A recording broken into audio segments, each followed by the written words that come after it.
ዛሬ መስከረም 23 2018 ዓመተ ምህረት በጣም ደስ የሚሉና ታላላቅ የፋኖ ድሎች ነው ይዘን የመጣ ነው። እስከ መጨረሻው ደቂቃ ድረስ አብራችሁን ቆዩ፣ እናስደምጣችኋለን። ሰበር ዜና። ጤና ይስጥልን ውድ የ5 ደቂቃ ሚዲያ ተከታታዮች፣ የዕለቱ አዳዲስ የፋኖ ትግሎችና አንኳር ነጥቦች በዚች በ5 ደቂቃ ጊዜ ውስጥ አጠር አድርገን ልናቀርብላችሁ መጥተናል። በቅድሚያ አርዕስተ ዜናዎች እናስደምጣችሁ። ጥብቅ መረጃ አለን። ፋሽስቱ የብልጽግና አገዛዝ ሰሞኑን በአፋብሃ ሚኒሊክ እዝ በዘመቻ አርበኛ ደማሊ አባናደው የደረሰበትን ከባድ ሽንፈት ላለመቀበል ፋኖ እየተዋጋኝ ብቻውን አይደለም ከትግራይና ከኤርትራ ኃይሎች ጋር ሆኖ ነው እና ሌሎችን ምክንያቶች ሲደረድር ሰንብተዋል። ዝርዝር አለን፣ ታደምጡታላችሁ። የአፋብሃ ምዕራብ አማራ ቀጠና ቴዎድሮስ እዝ ጎጃም አገው ምድር 3ኛ ክፍለ ጦር ዘንገናና ጊዮን ብርጌድ ጠላት ላይ ጥቃት አደረሱ። ዝርዝር አለን፣ ታደምጡታላችሁ። ዘመቻ አርበኛ ደማሊ አባናደው 9ኛ ቀን የአፋብሃ ምስራቅ አማራ ቀጠና ንጉስ ሚካኤል አሊኮር እስከ መስከረም 30 ቀን 2018 ዓ.ም የሰጠውን የምህረት አዋጅ ተከትሎ በርካታ ኃይል ከጠላት ተነጥሎ ወደ ፋኖ እየገባ መሆኑ ተረጋገጠ። ዝርዝሩን እናስደምጣችኋለን። እጅግ አስቸኳይ መረጃ፣ ማስረሻ ሰጤ ለአገዛዙ እጅ ለመስጠት ድርድር እንደጨረሰና በተጨባጭ ያገኘነው መረጃ ያስረዳል። በተጨባጭ ስንል በጣም እርግጠኛ ማስረጃ ይዘን ነው። ዝርዝሩን እናስደምጣችኋለን። የአማራ ህዝባዊ ትግሉን የምትደግፉ ውድ አድማጭ ተመልካቾቻችን ቪዲዮውን ላይክ፣ ቻናሉን ሰብስክራይብ እንዲሁም በኮሜንት ድል ለአማራ ጀግኖች እያላችሁ ለህዝብ ብለው ጫካ ለገቡ አርበኞች እንድታበረታቱ ዘንድ በአክብሮት እንጠይቃለን። እናመሰግናለን። በቀጥታ ወደ መረጃዎች አለፍኩኝ። እስከ መጨረሻው ድረስ ከኛ ጋር ቆዩ። ጥብቅ መረጃ አለን። ፋሽስቱ የብልጽግና አገዛዝ ሰሞኑን በአፋብሃ ሚኒሊክ እዝ በዘመቻ አርበኛ ደማሊ አባናደው የደረሰበትን ከባድ ሽንፈት ላለመቀበል ፋኖ የተዋጋኝ ብቻውን አይደለም ከትግራይና ከኤርትራ ኃይሎች ጋር ሆኖ ነው እና ሌሎችም ምክንያቶች ሲደረድር ሰንብተዋል። ፋኖ ከፈጣሪው በታች ትጥቁም ስንቁም ሁሉ ነገሩ በውስጥም በውጭም ያለ የአማራ ህዝብ መሆኑ የአደባባይ ሀቅ ነው። ፋኖ ከፈጣሪው በታች ራሱን ችሎ የቆመ ነው። ተኩሱም አሸናፊነቱም ድል አድራጊነቱም የአባቴ አያቴ ቅድመ አያቶች በአጠቃላይ ስሪቱ ነው። ነገር ግን አብይ አህመድ ሽንፈቱን ላለመቀበል ፋኖ ከትግራይና ከኤርትራ ኃይሎች ጋር ሆኖ ነው የወጋኝ እያለ በሚዲያ ሚሊሻዎቹ በኩል ሲያለቅስ የሰነበተ መሆኑ ይታወቃል። የማልቀስ መብቱም የተጠበቀ ነው። ከዚህ ጋር ተያይዞ ፋኖ የወጋኝ ከትግራይና ከኤርትራ ኃይሎች ጋር ሆኖ ነው የሚለውን ለቅሶውንና ውንጀላውን በሐሰት ፕሮፓጋንዳ ለማጀብ ምንም ፋኖ ባልተማረከበት ሁኔታ ሐራ መሬት የተባለ ከሚጠራ ቦታ የጌታቸው ረዳ ቡድን አባል የሆኑ የትግራይ ተወላጅ ታጣቂዎችን በማምጣት ፋኖ ጋር ሆነን ስንዋጋ ወልዲያ ዙሪያ በመከላከያ ተማረክን እንዲሉ በማድረግ ዛሬ መስከረም 23 2018 ዓ.ም ደሴ ከተማ ፋና ቲቪ ቀረጻ እያካሄደ መሆኑን ለማረጋገጥ ችለናል። ስለሆነም ፋኖ በብልጽግናው ቡድን በሐሰት ፕሮፓጋንዳና ውንጀላ እንዲሁም ሌሎች ምክንያቶች ቢደረደሩ የጀመረውን የአማራ ህዝብ የህልውና ተጋድሎ ለድል ከማብቃት የሚያደናቅፈውና የሚያግደው አንዳች ሁኔታ እንደሌለ ሊታወቅ ይገባል። የአፋብሃ ምዕራብ አማራ ቀጠና ቴዎድሮስ እዝ ጎጃም አገው ምድር 3ኛ ክፍለ ጦር ዘንገናና ጊዮን ብርጌድ ጠላት ላይ ጥቃት አደረሱ። ጠላት በጣም በርካታ ኃይል ከአዲስ ቅዳም፣ ከኮሶበር፣ ከቲሊሊና ከተለያዩ ቦታ ያሰባሰበውን የአብይ አህመድ ወንበር አስጠባቂ ኃይል ለጠላት ኃይል ቤርሙዳ ከሆነችው አሽፋ መገንጠያ እስከ አውካኒ ተራራ በወንድማማቾቹ ዘንጋና ብርጌድና ጊዮን ብርጌድ በተሰነዘረበት ጥቃት ጠላት ሙትና ቁስለኛ ሆነዋል። ከአሁን በፊት አሻፋ አውካኒ ላይ ከኮሎኔል ያሬድ ኪሮስ እስከ ኮሎኔል አባተ ከክላሽ እስከ ስናይፐር ከብሬን እስከ ዲሽቃ በመማረክ የጠላትን ኃይል ውጠው አስቀርተውታል። የአናብስቶችን ምት መቋቋም ያቃተው ጠላት አባንዳርጌ የተባለ የ70 ዓመት ሽማግሌ አሽፋ ላይ ከቤት በማውጣት በአሰቃቂ ሁኔታ ረሽኖታል። አይበገሬዎቹ የጠላት የራስ ምታት የሆኑት ወንድማማቾቹ ዘንጋና ጊዮን ብርጌድ ጠላትን በሚገርም የጦርነት ጥበብ ካስተናገዱት በኋላ ወራሪውን ኃይል ወደ አጉት ስቦ በማስገባት በራቸውን ዘግተው እየጠበቁት ይገኛል። ዘሎ የገባው ጠላት መውጫ አጥቶ ላይና ታች እያለ ይገኛል። በሌላ በኩል የጊዮን ብርጌድ ተወርዋሪ ኮከቦች አባግስ ሻለቃና ግትም ሻለቃ ሰከላ የመሸገውን የጠላት ኃይል ከገባበት ጉድጓድ ድረስ በመግባት ጠላትን ሲያስጨንቁት ውለዋል። ዘመቻ አርበኛ ደማሊ አባናደው 9ኛ ቀን የአፋብሃ ምስራቅ አማራ ቀጠና ንጉስ ሚካኤል አሊኮር እስከ መስከረም 30 ቀን 2018 ዓ.ም የሰጠውን የምህረት አዋጅ ተከትሎ በርካታ ኃይል ከጠላት ተነጥሎ ወደ ፋኖ እየገባ መሆኑ ተረጋገጠ። ሰሞኑን በዘመቻ አርበኛ ደማሊ አባናደው የአፋብሃ ምስራቅ አማራ ቀጠና ንጉስ ሚካኤል አሊኮር በርካታ ቀጠናዎችን መቆጣጠሩ ይታወሳል።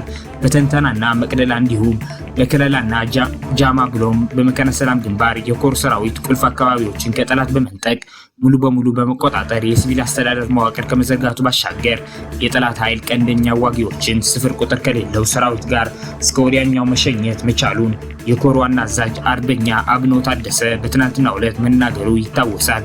አርበኛው የፋሽስቱ ብልጽግና አገዛዝ ዙፋን እየጠበቁ በአማራ ህዝብ ላይ ዘር ማጥፋት እየፈጸሙ ላሉ የመከላከያ አድማ ብተና ሚሊሻና ፖሊስ አባላቶች ትናንት መስከረም 21 ቀን ባስተላለፈው መልእክት ከጠላት ተነጥለው ወደ ፋኖ እንዲቀላቀሉ እስከ መስከረም 30 የምህረት አዋጅ ማወጁ ይታወሳል።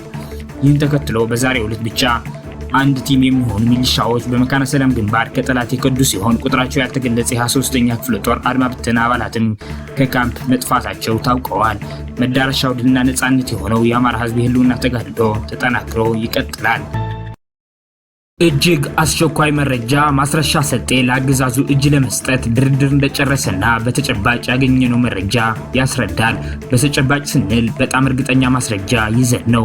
በእርግጥ እጅ ሊሰጥ ነው ሳይሆን መባል ያለበት ራሱን ለሽያጭ አቀረበ ነው በሚል የሚገለጽ ነው። ማስረሻ ሌሎች በአመራርና አባል ደረጃ ያሉ ሰዎችን ይዞ ወደ አገዛዙ እንደሚገባና ለዚህም በግልጽ የ50 ሚሊዮን ብር ጉርሻ እንዲሰጠው ከአገዛዙ ሰዎች ጋር ድርድር ላይ እንዳለ የባህር ዳር ዊክሊክስ ምንጮች ያገኙት መረጃ ያስረዳል። ጨቅላው አብይ አህመድ የተለያዩ አመራሮችን ለማስኮብለል በሚል ባለሀብቶችን ከሰሞኑን ባስገዳጅ መልኩ ሚሊዮን ብሮችን እንዲመድቡ እንዳደረገም ለማወቅ ተችሏል። ከዚህ ብር ከፊል ማስረሻ ሰጤ ለሚባል በደብረ ማርቆስ ከተማ ከአገዛዙ ሰዎች ጋር ሲዳራ ከኖረ ከዛም ሸፈትኩ በሚል ጫካ ለከረመ ከሃዲ መመደቡ ታውቀዋል። ይህም ብቻ ሳይሆን ሌላ እኛ በውል የምናውቀው ሰው ድርድር መጀመሩን የሰማነው ሰው አለ። ብዙ ብሮች ከቪዛ ጋር እንዲመቻችለት ከአገዛዙ በኩል ኦፈር መደረጉን ሰምተናል። ለጊዜው ሰምተን ባህል ብለን እንለፍና ተጨማሪ መረጃዎችን ማነፍነፋችንን ግን እንቀጥላለን። የሰሞኑን የፋኖ የውጊያ ድሎች አስመልክቶ የስልክ ጥሪ ያለን ሰምተነው እንመለስ። አጠቃላይ በቁጥጥር ስር በእናንተ ቁጥጥር ስር ያደረጋችሁት በዚህ ውጊያ መግለጽ ይቻላል ይሆን? በጣም ጥሩ። ይሄ እንግዲህ እንዳየው ምናልባት ሰሜን ወሎ አካባቢ ወልዲያ ብቻ ማለት ትችላለህ።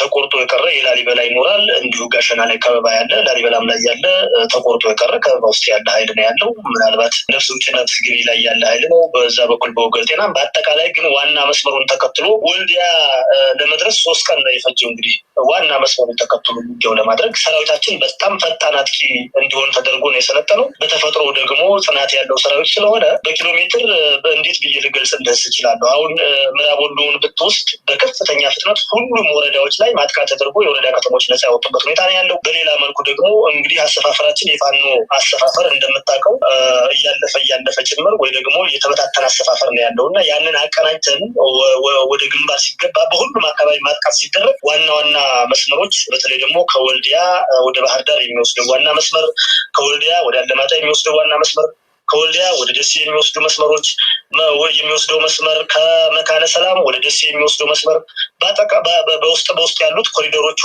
ሙሉ በሙሉ ከዚህ ቀደምም በፋኖ ቁጥጥር ውስጥ የነበሩ ናቸው። ነገር ግን ዋና ጎዳናዎች ወይም የመኪና መንገዶች፣ አስፋልቶች በአጭር ቀናት ውስጥ ምናልባትም በ1 ቀን በ2 ቀን በ3 ቀን ውስጥ በቁጥጥራችን ውስጥ እንዲሆኑ ነው የተደረገው። ይሄ ጠላት ለመንቀሳቀስ ሙሉ በሙሉ እንዳይችል ከማድረግ ባለፈ በተለይ ፒኤምፒ ስለሚጠቀም ፒኤምፒ ጭምር እንዳይጠቀም በማድረግ በርካታ ጀብዶች ናቸው የተፈጸሙት። የግንባር ላይ የተደረገው የፈረሰው ኃይል መቆም የማይችል ነው። በነገራችን ላይ የሚዋጋበት ፖዝ የሌለው ኃይል ስለሆነ የጠላት ኃይል ወይም የአብይ አህመድ ሰራዊት በምንም መልኩ የሚዋጋበት ፖዝ የለውም። ነፍሱን ማዳን ነው የሚፈልገው። ነፍሱን ማዳን የሚፈልገው በአንድ በኩል እጅ ሰጥቷል፣ በሌላ በኩል ደግሞ መሸሽ ወዳለበት ሸሽቷል። እኛ ደግሞ ማስቀረት ያለብን ንብረቶችን፣ መሳሪያዎችን አግኝተናል ማለት ነው። እንግዲህ ይሄ የሚቀጥል ነው የሚሆነው። በጣም ጥሩ። ምናልባት የምርኮኛ ብዛት እስካሁን ሲገለጽ የነበረው ከ600 በላይ ነው። በትክክል አጣርሳችሁ ተቆጥሮ በእጃችሁ ላይ የሚገኝ ነገር አለ? ምናልባት የ12ኛ 61ኛ ክፍለ ጦር አዛዦች በምርኮ ያሉ አዛዦች በስም ዝርዝር ይታወቃል በማዕረጋቸው? በጣም ጥሩ። እንግዲህ ኮሎኔሎች ጭምር አሉ፣ ቁስለኛ የሆኑ ኮሎኔሎች አሉ፣ ሻለቃዎች ቁስለኛም ሆነው ቁስለኛም ሳይሆኑ አሉ። እንግዲህ የክፍለ ጦር መሪዎች ማለት ነው፣ የሻለቃ የሬጂመንት መሪዎች በጣም ብዙ እጃችን ላይ ያሉ። በሌላ መልኩ ደግሞ የአድማ ብተና ኃላፊዎች፣ የሰላምና ደህንነት ኃላፊዎች፣ የሚሊሻ ኃላፊዎች፣ የፖሊስ ኃላፊዎች እነዚህ ሁሉ አሉ። ምርኮኛ ደረጃ ምናልባት በቀጣይ የምናሳውቅ ይሆናል። እንግዲህ ያያችሁት እስከ 600-700 የሚደርስ ኃይል ነው። ምናልባት ከዛ ያነሰ ነው። በሁሉም አካባቢ ከ1000 በላይ የሚሆን ምርኮኛ ሊኖረን ይችላል። ይህንን ወደ አንድ በማሰባሰብ ምናልባትም የሚረከበን ኃይል ወይም የሚረከበን ተቋም እንፈልጋለን። በተለይ ዓለም አቀፍ ተቋማት የሚመለከታቸው አካላት ኃላፊነት ወስደው እንዲረከቡ እንፈልጋለን። በጥቅሉ ግን ኮሎኔሎች እጃችን ላይ ያሉ የ61ኛ ክፍለ ጦር ምክትል አዛዡ በከፍተኛ ሁኔታ ተመቶ በማሳከም ላይ ነው የምንገኘው። በቁስለኛ ደረጃ እንኳን ብትወስድ ከ100 በላይ ቁስለኞች ያገዛዙ ወታደሮች እጃችን ላይ ያሉ። እንግዲህ እርዳታ እየተደረገላቸው ነው የሚገኘው። ዓለም አቀፍ ሕጉን ተንተርሰን ስለሆነ ወይም ደግሞ እሱን መሰረት አድርገን ስለምንጓዝ፣ በሌላ በልኩ ደግሞ የህዝባችንም ስነ ልቦናዊ ስሪት ማህበራዊ ስሪቱን መሰረት አድርገን ስለሆነ በህገ ልቦናም በህገ አምላክም በዓለም አቀፍ ሕግም ተመርተን ምርኮኞቹን የቆሰሉትን በአግባቡ እንዲታከሙ እያደረግን ነው የምንገኘው። ሌሎችን ደግሞ በአግባቡ በህይወት የተያዙትን ወይ ደግሞ ከቁስለኛ ውጭ የሆኑትን በአግባቡ ማህበረሰባችን በመቀለብ ነው የሚገኘው። ወደ አንድ ያሰባሰብን ነው የምንገኘው። ወንድማል በጣም ጥሩ። ሰሞኑ ደግሞ ምናልባት ከዚህ ድል በኋላ የብልጽግና የሚዲያ ሰራዊት አንድ አነጋጋሪ የሆነ ነገር እየለቀቁ ነው። አሁን ትላንትናና ዛሬ የቀድሞ የህወሓት ታጋዮች ሀራ መሬት የሚገኙ ከህወሓት ተገንጥለው የገቡት መካከል ወደ 50 የሚሆኑትን አውጥተው አስጠንተው እንደ ምርኮኛ ቃለ ምልልስ እየተደረገ እንደሆነ ዶክመንተሪ የተዘጋጀውን ሰምተናል። ህወሓት ለፋኖ ድጋፍ ሳያደርግ በዚህ ደረጃ ውጤት አያገኙም። አንዳንዶቹ ደግሞ ወታደራዊ ሻጥር አለ። ሰሞኑ ከተሰጠው ማዕረግ እድገት አንጻር የተከፉ የሰራዊቱ አዛዦች በውስጥ ለውስጥ ከፋኖ ጋር እየሰሩ ፋኖ በአቋራጭ ይሄን ድል እንዲያገኝ አድርገዋል የሚል ትንታኔም ምናልባት የምርመራ ጥያቄም ለገዢው አካል እያቀረቡ ነው። እዚህ ላይ የምትለዋለህ? በጣም ጥሩ። እንግዲህ የተለመደ ነገር ነው። በነገራችን ላይ የብልጽግና ስርዓት አጭበርባሪ የሆነ ስርዓት ነው። ዓለም አቀፉን ማህበረሰብ በማደናገር ይህ ሰውዬ በተለይ አብይ አህመድ የኢትዮጵያን ህዝብ የዓለም አቀፉን ማህበረሰብ ሰላም ፈላጊ በመምሰል የሰላም ኖቤል ሽልማት የተሸለመ ሰው ነው። አድማጭ ተመልካቾቻችን ለሰዓቱ የነበሩን የ5 ደቂቃ ዜናዎች እነዚህን ይመስላሉ። በቀጣይ የምንሰራቸው ዜናዎች እንዲደርሷችሁ ቻናሉን ሰብስክራይብ በማድረግ እንዲሁም የደወል ምልክቷን በማብራት ቤተሰብ እንዲሆኑ እንጠይቃለን። እናመሰግናለን።